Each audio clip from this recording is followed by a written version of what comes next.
Assalamualaikum warahmatullahi wabarakatuh. Alhamdulillahi rabbil alamin. Wassalatu wassalamu ala asrafil anbiya'i wal mursalin wa ala alihi wa sahbihi ajma'in. Rabbi shrah li sadri wa yassir li amri wahlul 'uqdatam min lisani yafqahu qawli. Amma ba'du. Selamat pagi anak-anak sekalian. Apa kabarnya nak pada hari ini? Tentu kalian dalam masih keadaan sehat dan walafiat. Masih semangat belajarnya? Ya alhamdulillah, kalau masih semangat, kalian harus semangat, harus senantiasa untuk selalu berjuang menuntut ilmu untuk memberantas kebodohan. Oleh sebab itu kepada anak-anak, kita belajar melalui daring.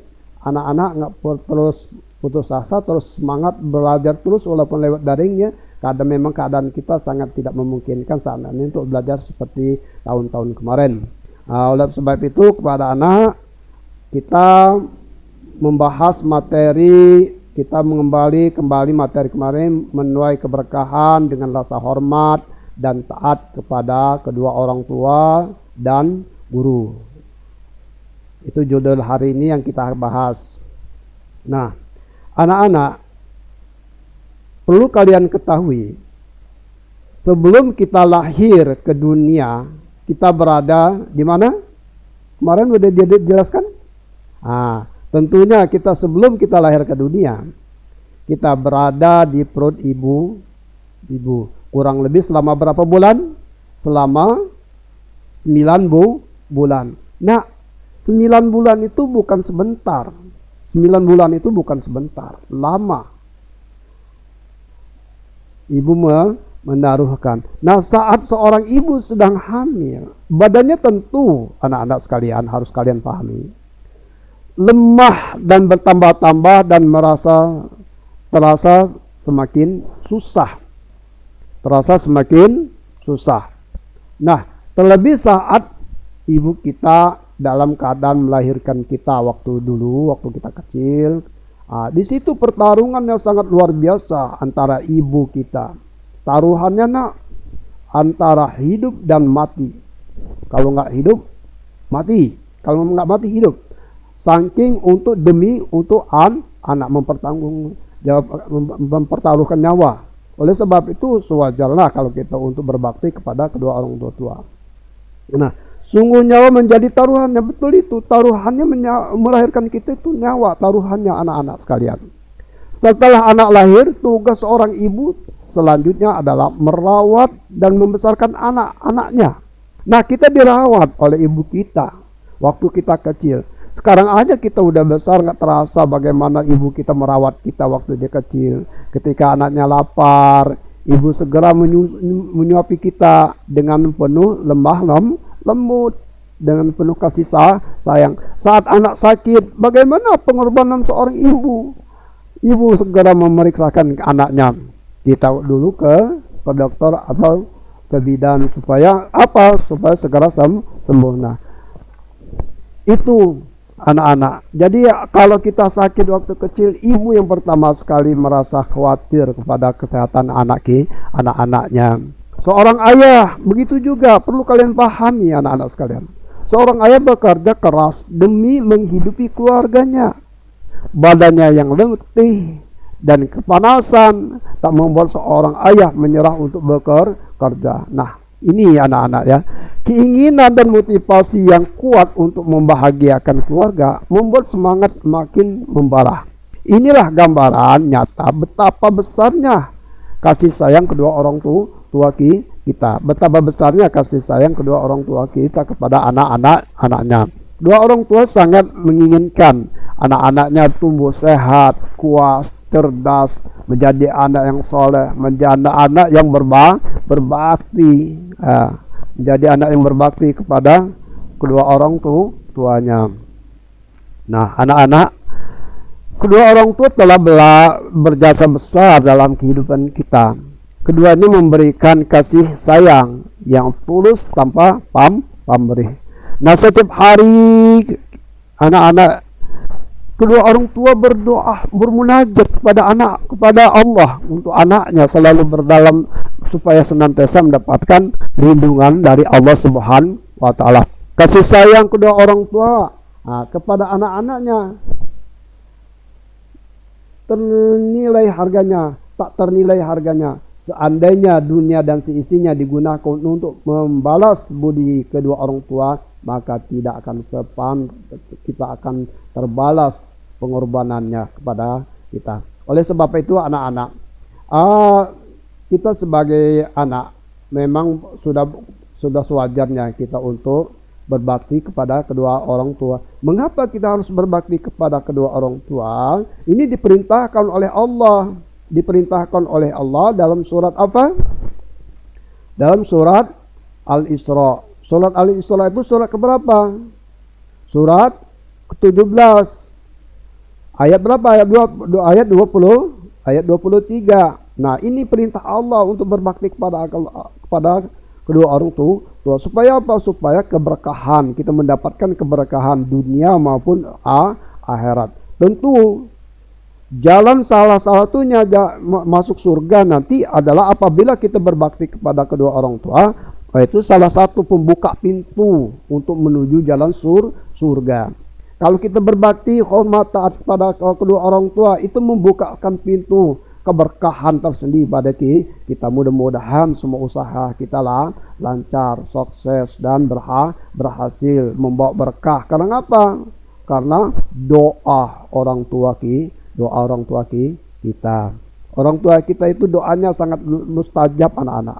Oleh sebab itu kalau kalian mau ini, minta doa ibu pertama. Ibu minta doanya, jangan lupa minta doa ibu, karena doa ibu itu mustajab, dijabah oleh Allah Subhanahu wa ta'ala. Nah, di surat ini dijelaskan, coba sekali lagi saya jelaskan. Di dalam surat Al-Isra surat 17 ayat 23. Dan Tuhanmu telah memerintahkan agar kamu jangan menyembah selain Dia. Allah memerintahkan kita untuk bersujud kepada Allah, menyembah kepada Allah, bermunajat kepada Allah, beribadah kepada Allah. Jangan selain Allah, selain Dia. Dan hendaklah berbuat baik kepada ibu bapakmu. Nah, jika salah seorang di antara keduanya sampai berusia lanjut dalam pemeliharaanmu, maka sekali-kali jangan engkau mengatakan kepada keduanya perkataan Nah, itu anak-anak. Jangan sekali mengatakan perkataan dan jangan engkau membentak keduanya. Ucapkanlah perkataan-perkataan yang baik. Nah, ini anak-anak sekalian yang walaupun kita gaji ibu kita 5 juta sehari, nggak terbalas dibanding ke pengorbanan kepada orang tua kita. Begitu besar jasa orang tua kita kepada anak-anaknya. Nah, sewajarnya kita sebagai insan muslim, orang-orang yang mukmin, untuk berbakti taat kepada Allah. Mengapa kita harus taat kepada Allah? Untuk mencari ridha Allah. Karena mengapa ridha Allah wa ridha ini? Ridha Allah itu tergantung ridha Allah, murkanya Allah tergantung murka kedua orang tua kita. Awas, hati-hati. Banyak sejarah, banyak contoh orang-orang yang tadi sukses, berhasil, terjungkir mereka karena mengapa durhaka kepada orang tuanya, bahkan sampai tidak mau mengakui orang tua. Akhirnya apa? Usahanya tadi maju, sukses, menjadi hancur, berantakan. Keluarganya tadi harmonis, menjadi keluarga yang berantakan. Mengapa? Karena kita durhaka kepada orang tua. Oleh sebab itu, kamu mau keberkahan, membawa keberkahan hidup kita, dunia akhirat, ya kita harus taat kepada kedua orang tua kita. Hargai mereka, jangan kasar kepada mereka. Bagaimana pengorbanan orang tua kepada kita waktu kecil, sangat luar biasa. Nah, ayat tersebut menegaskan bahwa anak-anak mewajibkan kita berbuat baik kepada ibu bapak kita. Nah, artinya wajib hukumnya kita untuk berbakti kepada ibu bapak kita. Tutur kita apa yang harus kita? Tentunya haruslah lemah lembut, sopan. Nggak boleh kasar, sembarang ngomongnya asal-asalan, tidak boleh. Berhati-hati dengan perkataan-perkataan kita. Jangan sampai menyakiti perasaan ibu. Pertama ini ibu itu luar biasa sentuhan hatinya. Cepat tersinggung, cepat sensitif, maka berhati-hati kepada ibu. Coba contoh kalau nggak percaya, kalian punya adik, oleh adekmu, nak dek sini dulu dek, kamu tolong beliin rokok umpamanya. Apa jawab adek?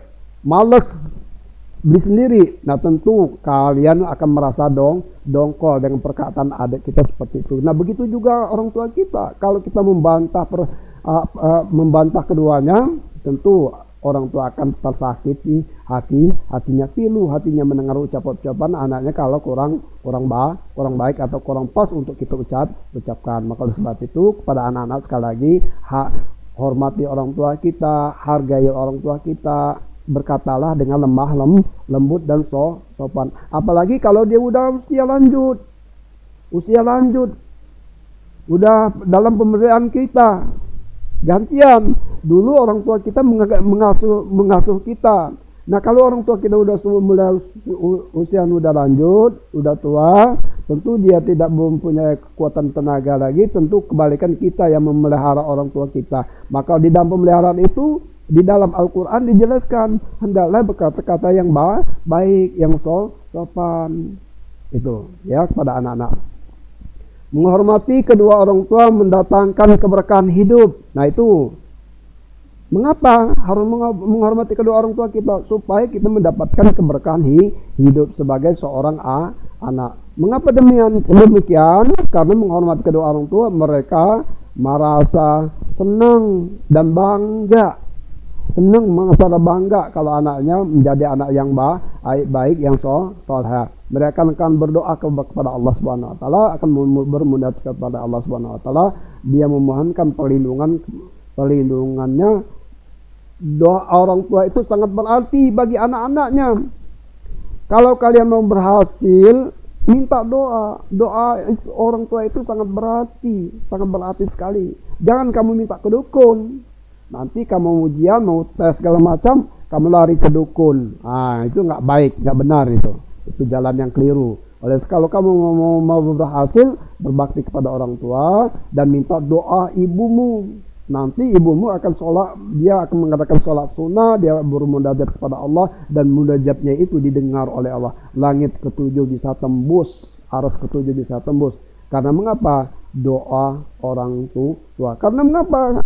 Orang tua akan sangat tulus dan sangat ikhlas dia mendoakan anak-anaknya demi untuk kemajuan kesuksesan anak-anaknya. Dia sangat tulus. Maka oleh sebab itu, dan itu juga orang tua tidak mau minta biaya kok.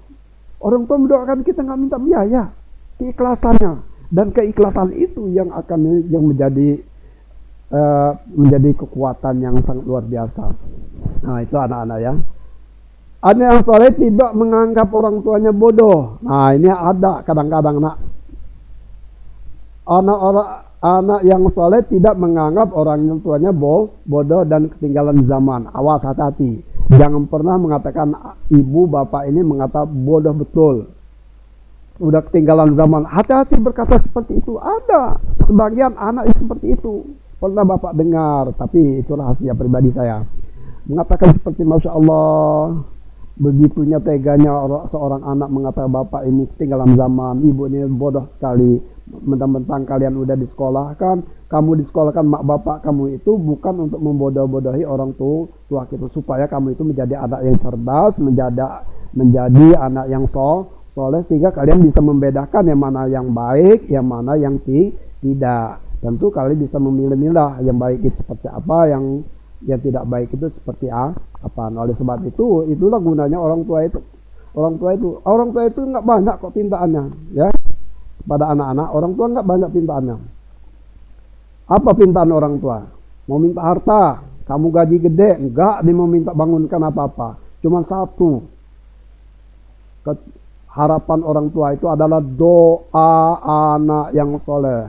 Coba bayangkan anak-anak sekalian ya. Kalau orang tua kita sudah meninggal, bagaimana keadaannya sekarang di alam kubur sana, alam barzah? Bagaimana dia dalam alam barzah sana? Nah, di sini penantian orang tua sangat menantikan kehadiran doa anak-anaknya. Sangat membantu sekali doa anaknya. Maka oleh sebab itu anak-anak, mari kita doakan orang tua kita, ya, doakan orang tua kita. Keadaan orang tua kita dalam bangsa kita nggak tahu seperti apa. Nah, dia sangat menanti, menunggu doa-doanya. Maka oleh sebab itu kepada anak-anak, doakanlah orang tua kita setiap saat. Bukan waktu 3 hari aja, 3 hari doa, udah itu nggak doa lagi. Nunggu 40 hari doa. Enggak, setiap saat habis sholat selalu bermunajat kepada Allah. Atau setahun sekali pas habis Idul Fitri. Idul Fitri rame-rame ke kuburan doakan. Enggak seperti itu, boleh-boleh saja. Tapi doa itu setiap saat. Setiap kalian habis sholat 5 waktu, kalian harus memohonkan kepada Allah untuk memohonkan maghfirah Allah Subhanahu wa ta'ala untuk kedua orang tua kita. Mudah-mudahan doa itu diijabah oleh Allah. Karena doa anak dengan orang tua itu sangat mustajab. Satu, apa? Kalau orang tua udah meninggal, doa anak yang soleh, amal jariah, ilmu yang bermanfaat. Di situ masuk doa anak yang soleh, doakan, dijabah, diterima oleh Allah doa kalian. Karena mengapa anak yang soleh mendoakan? Tentu waktu dia mendoakan kedua orang tua, disitulah terasa sekali keikhlasan seorang anak mendoakannya. Nah, ini yang keikhlasan ini yang dijabah oleh Allah. Sampai-sampai anak itu meneteskan air mata ketika dia berdoa kepada Allah untuk sang ibu dan atau kedua orang tuanya. Oleh baik anak-anak bisa dipaham kira-kira ya. Taat kepada kedua orang tua bisa dipaham supaya apa? Mengapa harus taat kepada orang tua? Satu, memang diperintahkan oleh Allah dalam surat apa? Surat Al-A'raf surat ke-17 ayat 23 diperintahkan oleh Allah supaya apa? Satu, dan kedua supaya membawakan keberkahan. Supaya membawakan keberkahan selamat dunia akhirat. Allah akan selamat dunia akhirat. Oke. Jadi ridha Allah wa ridha laini. Ridha Allah itu kalau mau mendapatkan ridha Allah, ridha kedua orang tua dulu. Bagaimana cara mengridha supaya orang tua ridha? Senangkan hati mereka. Hibur orang tua kita, senangkan hati mereka. Jangan kecewakan kedua orang tua kita. Ini akan mendapatkan keridhaan orang tua kita. Allah pun akan ridha. Jangan sampai kemurkaan Allah. Kalau orang tua kita marah, sangat marah, Allah juga akan marah kepada kita, akan celaka kita. Apabila sampai kalau jangan sampai orang tua kita sudah memukul bumi karena kemarahan kita, kemarahannya terhadap anak-anaknya itu fatal. Mungkin banyak anak-anak sejarah cerita orang-orang yang durhaka. Mungkin kalian lihat film itu cerita kisah nyata zaman dahulu. Ini mudah-mudahan untuk kalian perhatikan itu ya. Seorang anak wajib mentaati kedua orang tua. Ketaatan orang tua anak kepada kedua orang tua merupakan bentuk apa? Nah, ketaatan kepada seorang anak kepada orang tuanya itu merupakan apa? Apa itu namanya? Itu namanya birrul walidain. Apa nak? Birrul walidain. Birrul walidain ini adalah berbakti kepada kedua orang tua. Nah, orang yang berbakti kepada kedua orang tua ini namanya birrul walidain. Berbakti kepada orang tua termasuk salah satu amalan paling mulia dalam agama. Itu amalan paling mulia. Dianjurkan, sangat ditekankan, wajib hukumnya. Bahkan wajib, berdosa kita kalau tidak kita berbakti kepada kedua orang tua kita. Hal ini pernah dijelaskan oleh Rasulullah SAW. Coba anak perhatikan ya, cermati isi dari sabda Rasulullah SAW. Bapak artikan saja supaya kalian bisa.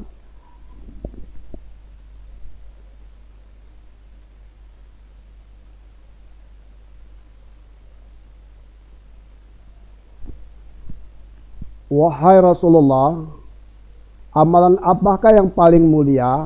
Beliau menjawab, sholat tepat pada waktunya. Nah, ini sekali lagi Ibnu Mas'ud pernah bertanya kepada Rasulullah, Ibnu Mas'ud pernah bertanya kepada Rasulullah, "Wahai Rasulullah, amalan apakah yang paling mulia?" Beliau menjawab, "Salat tepat pada waktunya." Satu. Aku bertanya lagi, "Kemudian apa lagi wahai Rasulullah?" Beliau menjawab, "Kemudian berbakti kepada kedua orang tua." Bertanya lagi Mas'ud tadi, aku bertanya lagi, "Apa lagi wahai Rasulullah?" Beliau menjawab, "Kemudian berjuang di jalan Allah." Itu anak-anak sekalian ya. Satu, sholat tepat pada waktunya, berbakti kepada kedua orang tua, berjalan di jalan Allah Subhanahu wa taala. Berbakti kepada orang tua akan mendapatkan banyak keberkahan dan keutamaan bagi seorang anak. Nah, keberkahan ini dapat dirasakan baik ketika masih hidup di dunia maupun kelak di akhirat. Beberapa kebahagiaan, keutamaan tersebut sebagai berikut. Coba perhatikan. Nah, ini nih. Beberapa keberkahan, keutamaan tersebut ada sebagai berikut. Satu, berbakti kepada kedua orang tua merupakan salah satu kunci masuk surga. Kunci masuk surga itu taat kepada orang tua dulu. Nah, yang kedua, berbakti kepada orang tua merupakan bagian dari berjuang di jalan Allah. Memiliki nilai pahala yang sangat besar di sisi Allah. Seorang anak yang ikhlas berbakti kepada kedua orang tua akan mendapatkan pahala yang sangat besar. Satu, ini berbakti kepada kedua orang tua merupakan bagian dari berjuang di jalan Allah. Pahalanya sangat besar, sangat luar biasa. Itu salah satunya. Kepada orang tua akan mendapatkan suatu pahala yang sangat besar di sisi Allah. Yang ketiga, berbakti dan menghormati orang tua dapat melebur dosa-dosa besar. Ini yang anak yang kalian perhatikan. Ketiga, berbakti kepada orang tua dapat melebur semua dosa-dosa yang besar, bisa dihapuskan oleh Allah. Karena mengapa? Karena ketaatan anak kepada orang tua. Nah, artinya berbakti itu, taat kepada orang tua itu kalau selagi dia masih di dalam koridor agama Islam. Kalau dia sudah menyeleweng dari akidah, maka wajib kita tidak taat. Ya. Ajakan orang tua kalau sudah menyimpang dari agama, maka wajib kita tidak taat mengikutinya. Tapi kita wajib untuk tetap berbakti kepada kedua orang tua kita. Wajib tidak mengikuti ajakan itu kalau dia menyimpang dari ajaran agama. Tapi kalau namun kita sebagai anak wajib untuk berbakti kepada orang tua, tetap berbakti kepada kedua orang tua kita, walaupun dia mengajak kita untuk kemusyrikan. Tetap kita hormati mereka tetap berketutur kata yang sopan. Di samping berbakti kepada kedua orang tua, nah ini anak-anak ya, di samping berbakti kepada kedua orang tua harus taat kepada guru. Nah ini ya, sebagaimana wajib hukumnya mematuhi kedua orang tua, wajib pula mematuhi perintah para guru selama tidak bertentangan dengan syariat agama Islam. Selama tidak bertentangan dengan syariat Islam, guru adalah orang tua kedua setelah orang tua kandung atau orang tua asuh. Guru telah berjasa besar dalam mendidik dan mengajari kita berbagai ilmu pengetahuan serta menanamkan akhlak mulia. Ia tidak kenal lelah, berusaha maksimal guna mencerdaskan anak bangsa. Inilah pengorbanan guru-guru itu sama dengan orang tua kita. Harapan supaya anak-anak didik itu menjadi anak yang berbakti, menjadi anak yang soleh, menjadi anak yang taat kepada Allah, berbakti kepada kedua orang tua, berguna bagi masa nusa dan bangsa. Sama dengan doa orang tua kamu. Harapan guru itu nggak ada ingin mencelakakan anak didiknya, tapi mengharapkan anak itu menjadi anak yang baik. Guru, karena guru telah memberikan ilmu pengetahuan, telah menyadarkan kita. Guru itu bagaikan jembatan. Nah, guru itu bagaikan jembatan. Jembatan itu sebagai pengantar kalian untuk masa depan, jenjang pendidik, pengetahuan kamu ke lebih cemerlang ke depan. Kalau guru tetap guru, namanya guru tidak ada bekas, nggak ada bekas guru itu. Walaupun apapun jabatan kamu nanti, umpamanya kamu udah jadi pejabat, jadi apapun bentuknya, itu tidak boleh. Oh, itu bekas guru saya dulu loh. Nah, nggak boleh kita berkata bekas guru. Itu adalah guru saya. Kamu bisa jaya sampai kamu sukses seperti ini berkat doa orang tuamu, doa gurumu, berkat bimbingan orang tuamu, bimbingan guru waktu sekolah.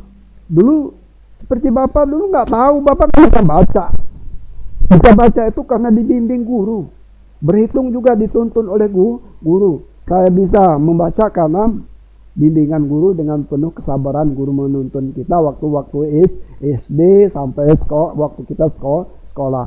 Tidak jenuh-jenuhnya guru selalu mengingatkan kita untuk selalu berbuat baik kepada selalu untuk belajar untuk menyusun masa depan kita.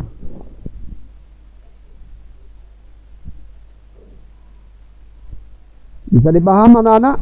Ya, selain orang tua adalah guru kita. Selain orang tua kita adalah guru kita yang harus kita hormati, karena guru adalah telah memberikan ilmu pengetahuan kita kepada kita, telah mendidik kita, telah menuntun kita sehingga kita menjadi anak yang dewasa, anak yang cerdas, menjadi anak yang pandai, menjadi anak yang berakhlak mulia. Kamu mau jadi presiden, kalau nggak sekolah nggak bisa, harus sekolah dulu, harus sekolah. Kalian mau tentara, kucuk-kucuk nggak sekolah, nggak diterima jadi tentara. Tentunya kamu harus sekolah dulu. Kalau sekolah, siapa yang menuntun dan membimbing kalian, menyadarkan kalian? Tentu adalah guru yang selalu mengingatkan kalian untuk selalu berbuat baik demi untuk masa depan kalian. Guru selalu mengingatkan kalian, belajar. Apa tujuan supaya kamu itu masa depan kamu itu nanti lebih cemerlang, lebih baik, bisa menjadi setara dengan orang. Punya ilmu itu enak, nak. Hidup di muka bumi ini kalau punya ilmu itu enak. Tapi kalau hidup di muka bumi ini nggak punya ilmu, ya susah. Dunia lebar menjadi sempit. Karena apa? Tak punya ilmu. Tapi kalau ada ilmu, mudah. Segala sesuatu diberikan kemudahan. Ya rafa'illahil ladzina amanu minkum waladzina utul ilmu darajat. Allah akan mengangkat derajat orang-orang yang berilmu beberapa derajat. Nah itu makanya anak-anak sekalian, anak-anak sekalian, belajarlah dengan tekun, disiplin, taatilah guru, taatilah orang tua, taatilah guru. Apa yang diperintahkan guru kamu ikuti perintah mereka. Insya Allah masa depan kamu akan lebih baik. Belajar yang tekun. Sekali lagi belajar yang tekun. Jangan mudah putus asa, harus semangat walaupun belajar lewat daring. Mudah-mudahan keberkahan itu mendapatkan keberkahan kita dari Allah Subhanahu wa taala. Ya, oke, anak-anak.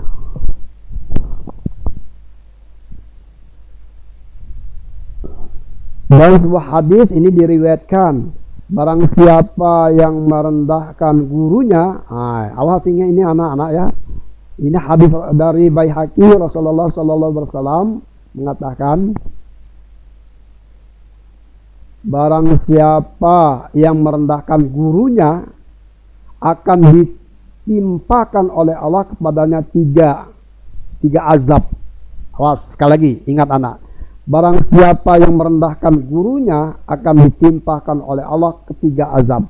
Yang pertama, sempit rezekinya. Nyawa sana. Yang kedua, hilang manfaat ilmunya. Yang ketiga, keluar dari dunia ini tanpa wafat, tanpa iman. Ini sekali lagi ya anak-anak, perhatikan hadis ini, kalau simak.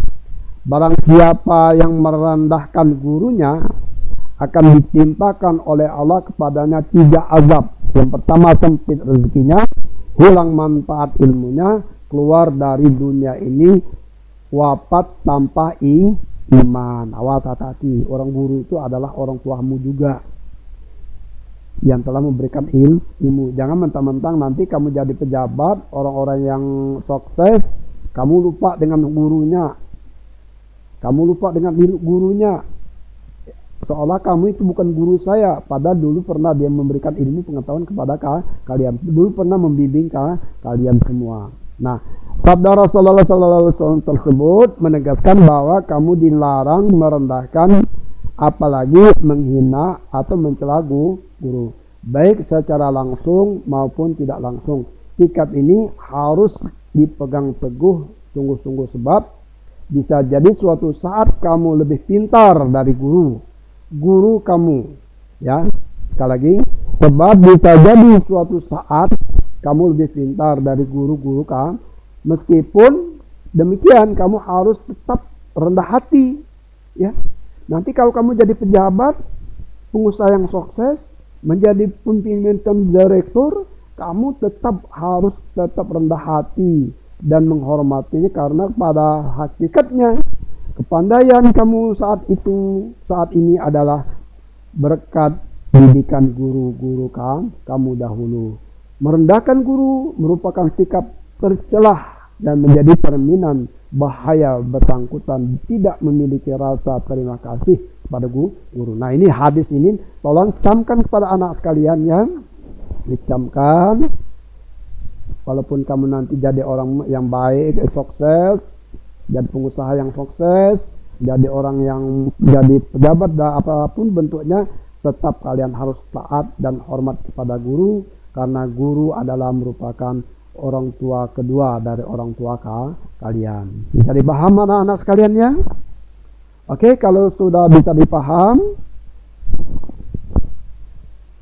materi kita cukupkan sampai di sini dulu, ya.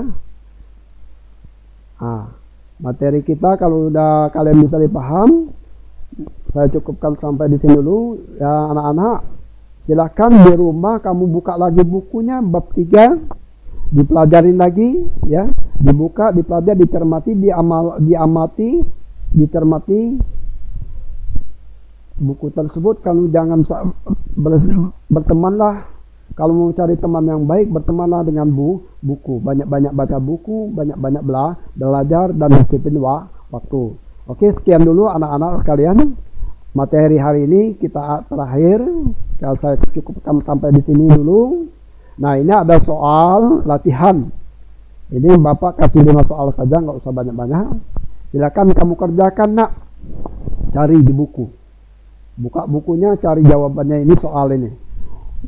Jadi soalnya 1, 2, 3, 4, 5. Cuma 5 soal saja. Silakan kamu kerjakan di kertas 1 lembar, diantar langsung ke rumah, ya. Bapak tunggu. Oke, sekian dulu. Assalamualaikum warahmatullahi wabarakatuh.